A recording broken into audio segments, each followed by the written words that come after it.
করলে একটা ইউনিয়ন পরিষদে মেম্বার পর্যন্ত পালাতে হয়। আস্তানায় জনগণের উপরে লুটপাট করে crore crore billion billion dollar তারা এই দেশ থেকে পাচার করেছে। বাংলাদেশ ইসলামী ছাত্র শিবির বিশ্বাস করেন আল্লাহর জমিনে কালেমার পতাকা উড্ডয়ন করার জন্য কোরআনের নীতি আগে বাস্তবায়ন করা দরকার, বলেছেন সংগঠনের কেন্দ্রীয় সেক্রেটারি নুরুল ইসলাম সাদ্দাম। সোমবার বিকেলে নোয়াখালী সেনবাগ উপজেলার ফকিরহাট প্রাথমিক বিদ্যালয়ের মাঠে ইসলামী ছাত্র শিবিরের জেলা উত্তর শাখার আয়োজনে 87তম শহীদ গোলাম জাকারিয়ার 29তম শাহাদাত বার্ষিকী উপলক্ষে আলোচনা সভা ও দোয়া অনুষ্ঠানে প্রধান অতিথির বক্তব্যে এসব কথা বলেন তিনি। সংসদ নির্বাচনগুলো পিছিয়ে আবার এখানে আর নব্য ফ্যাসিবাদ কায়েমের কোন সুযোগ দেয়া না হয়, এজন্য আমি সংশ্লিষ্ট কর্তৃপক্ষের দৃষ্টি আকর্ষণ করছি। আমরা আশা করি প্রতিটি ক্যাম্পাসে ছাত্ররা তাদের প্রতিনিধিত্ব নির্বাচন করবে। ক্যাম্পাসগুলো তাদের প্রতিনিধি নির্বাচনের মধ্য দিয়ে ছাত্রদের দাবি দেওয়া আদায় এবং ক্যাম্পাসের সুষ্ঠু সুন্দর একটি পরিবেশ বজায়ের ক্ষেত্রে এটা গুরুত্বপূর্ণ ভূমিকা রাখবে ইনশাআল্লাহ।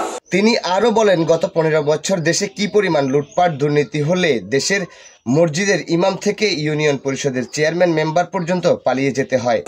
ইতিমধ্যে আমরা দেখেছি রাকসু সব জায়গায় নির্বাচনের একটি রোডম্যাপ দিয়েছে, কিন্তু সুনির্দিষ্ট তারিখ এখনো ঘোষণা করেনি।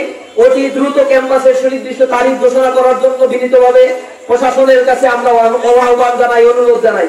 বিশ্ববিদ্যালয়গুলো বিগত দিনে ছাত্রলীগ যেভাবে নিয়ন্ত্রণ করেছে সেখান থেকে বের হয়ে শিক্ষা প্রতিষ্ঠানের শান্তি শৃঙ্খলা ফিরিয়ে আনতে, এছাড়া শিক্ষার মান বাড়াতে বিশ্ববিদ্যালয়গুলোতে অতি দ্রুত ছাত্র সংসদ নির্বাচনের রোডম্যাপ দিতে চান তিনি। অনুষ্ঠানে সভাপতিত্ব করেন উত্তর জেলা শাখার সভাপতি দাউদ ইসলাম এবং সঞ্চালনা করেন উত্তর জেলা সেক্রেটারি মুজাহিদুল ইসলাম।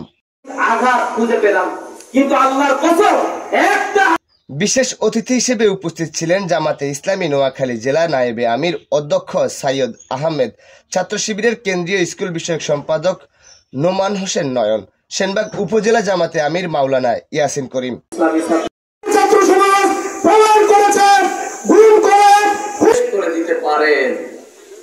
কেন্দ্রীয় কার্য পরিষদ সদস্য ও নোয়াখালী জেলা শহর শাখার সভাপতি হাবিবুর রহমান আরমান, জেলা দক্ষিণ শাখার সভাপতি সাইফুর রসুল ফোহাদ, শহর শাখা সহ অনেকেই উপস্থিত ছিলেন।